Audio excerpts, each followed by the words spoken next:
La verdad, yo me incluyo orgullosamente en el gremio de los bien pensados, pero de todas formas hay que ser demasiado inocente para no concluir que en el fútbol se disfraza, se esconde y no se persigue lo suficiente el doping. Pero de que ha habido casos, ha habido casos.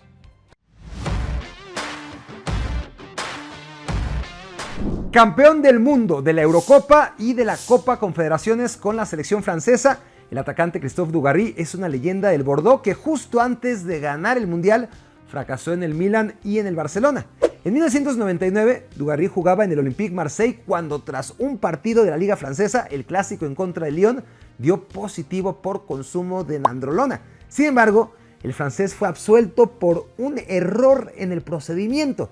El doctor que le hizo el examen no estaba en la lista oficial y gracias a eso Dugarry se salvó del castigo. Igualito a sus contemporáneos Couto y Dugarry, Frank de Boer también dio positivo por la misma época, también por nandrolona.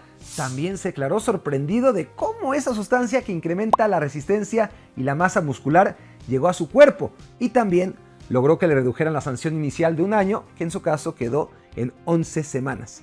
De Boer jugaba en el Barcelona cuando en 2001 se destapó el doping positivo en el examen de un partido de Europa League contra el Celta.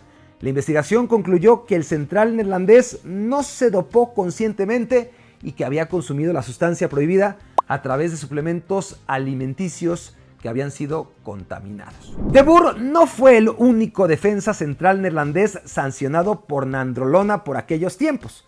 También le ocurrió a Jaap Stam cuando llegó a la Lazio procedente del Manchester United. Doping positivo contra Atalanta a finales de 2001. 5 meses de suspensión y misma historia. Stam siempre alegó que fueron suplementos alimenticios que sin saberlo contenían la sustancia de moda.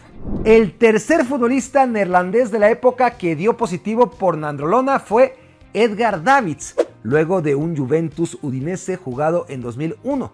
La agencia antidopaje pidió 16 meses de castigo para el mediocampista, pero todo quedó en 5 meses cuando Davids argumentó haber consumido una inocente medicina homeopática. Otro jugador del Barcelona, pero del de Guayaquil, que fue sancionado por doping positivo es Michael Arroyo, mundialista ecuatoriano en 2014 que estaba de vuelta en su país cuando en un examen antidoping efectuado en 2018 le encontraron hidroclorotiazida, un medicamento que funciona como laxante, pero para hacer pipí. Se intuye entonces que Arroyo necesitaba eliminar alguna otra sustancia. Mi apuesta, nandrolona. Digo, ¿cuál si no? Arroyo recibió 1 año de suspensión. Fue el segundo doping de Arroyo porque 11 años antes había sido sancionado durante 6 meses por consumo de marihuana. Salvador Carmona, considerado por muchos el mejor lateral en la historia del fútbol mexicano, fue expulsado de la Copa Confederaciones 2005 junto a su compañero de selección, el menos relevante Aarón Galindo. La sustancia, la misma de siempre, nandrolona.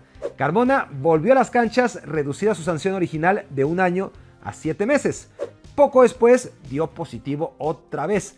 Apeló la sanción y el TAS, lejos de fallar a su favor, lo sentenció con récord de severidad, suspendido de por vida. Samir Nasri, la mayor joya del fútbol francés generación 1987 junto a Karim Benzema, fue galardonado como el mejor jugador de su país en 2010 y llegó a integrar el 11 ideal de la Premier League en 2011, esto antes de colapsar. Nasri, atención, no fue sancionado por consumo de nandrolona, sino por inyectarse vitaminas en 2018 cuando jugaba para el Sevilla. La sanción inicial de 6 meses fue revisada y en lugar de resultar reducida como ocurre habitualmente, fue ampliada a 18 meses.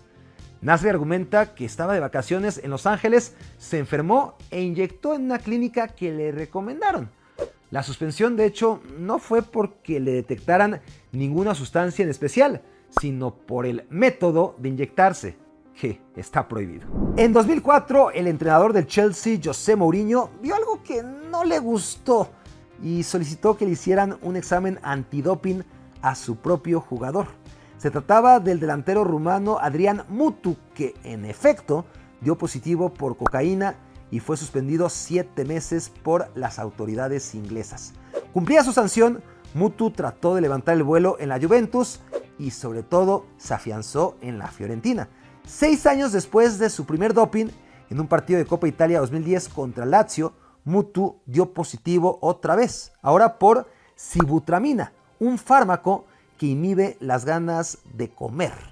Mutu fue inhabilitado 6 meses. Hidroclorotiazida, el diurético que suele utilizarse para evacuar los residuos de otras sustancias, fue lo que encontraron a 2 jugadores de River Plate en 2 distintos partidos de la Copa Libertadores 2017.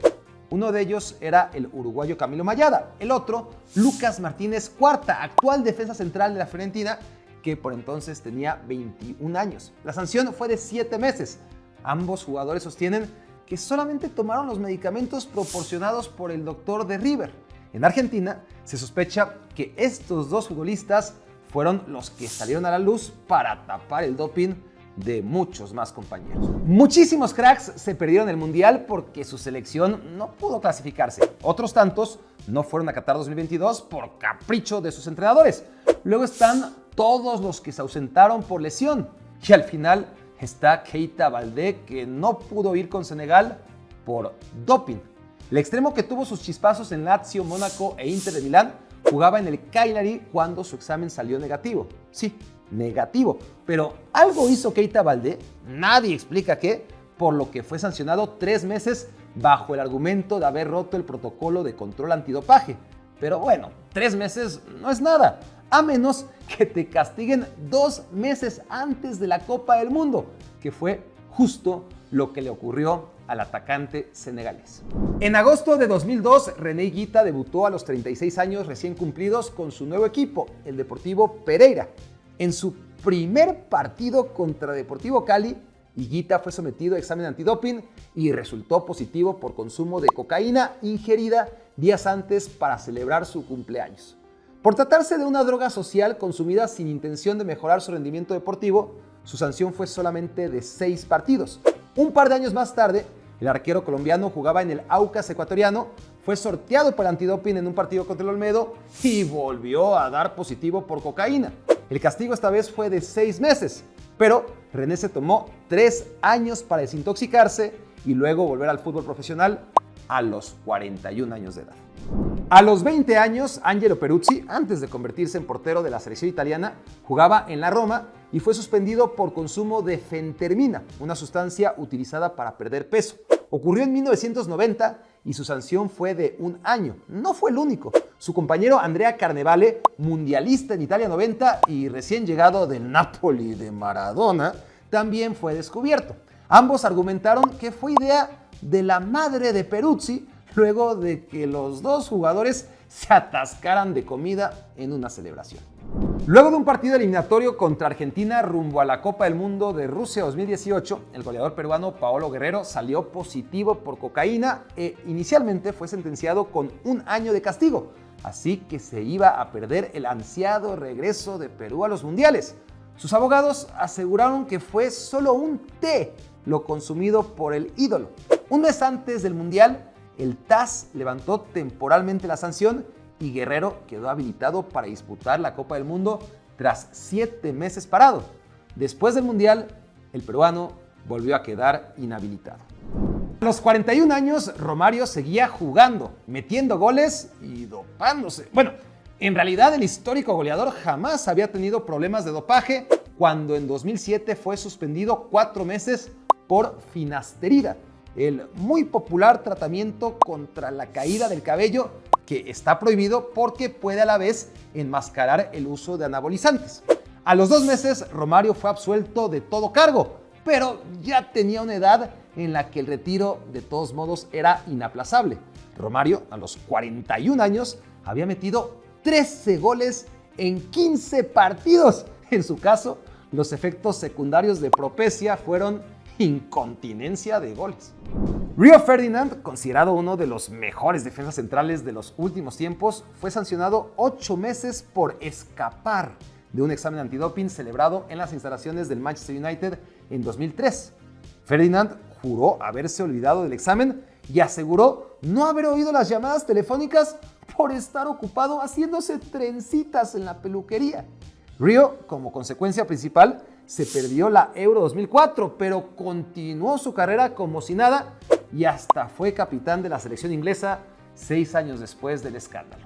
El más reciente de los dopings positivos de jugadores famosos fue protagonizado en 2020 por el entonces arquero del Ajax, André Onana, castigado 12 meses, sanción reducida posteriormente a 9. En un control antidopaje del propio Ajax, Onana dio positivo por furosemida, un diurético que el camerunés asegura haber confundido con una aspirina. Si lo que buscaba Onana era quitarse la jaqueca, consumía el medicamento de su esposa. Si es que damos por creíble su explicación, logró justo lo contrario. 9 meses de verdaderos dolores de cabeza por no poder jugar ni entrenar con sus compañeros. La mitad de los jugadores más famosos que dieron doping positivo estuvieron en el Barcelona y a casi todos les ocurrió después de abandonar al Barça. El caso más trascendente fue el de su ex capitán Josep Guardiola, el ciudadano perfecto, el yerno ideal. También fue señalado por usar sustancias prohibidas. Pep jugaba en el Brescia italiano cuando, como a tantos otros al inicio de la década de los 2000, le encontraron nandrolona en su organismo después de un partido contra el Piacenza. Guardiola fue castigado 4 meses, apeló la decisión y luchó en los tribunales en una batalla legal de 8 años para limpiar su nombre hasta conseguir en 2007 que le absolvieran de todos los cargos.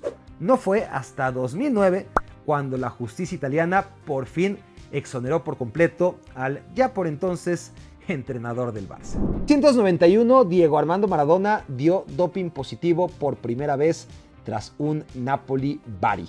Spoiler alert, no sería la última. La sustancia encontrada en el análisis fue cocaína. Diego fue suspendido 15 meses, al cabo de los cuales reapareció con el Sevilla. En 1994, Maradona jugó su último partido del Mundial contra Nigeria. Abandonó feliz el campo tomando de la mano a la enfermera que lo llevaba confiado al examen antidoping. Diego dio positivo por consumo de efedrina. Fue sancionado otra vez 15 meses fuera de las canchas y no volvió a jugar con la selección. Tras lo acontecido en 1991 y 1994, el tercer doping oficial aconteció en 1997. Maradona jugaba en Boca Juniors y en un partido contra Argentinos Juniors volvió a dar positivo por cocaína. Diego se declaró víctima de un complot y siguió jugando amparado por la orden de un juez, pero a los 37 años, el rumor de un cuarto doping tras un partido contra River lo empujó al retiro definitivo.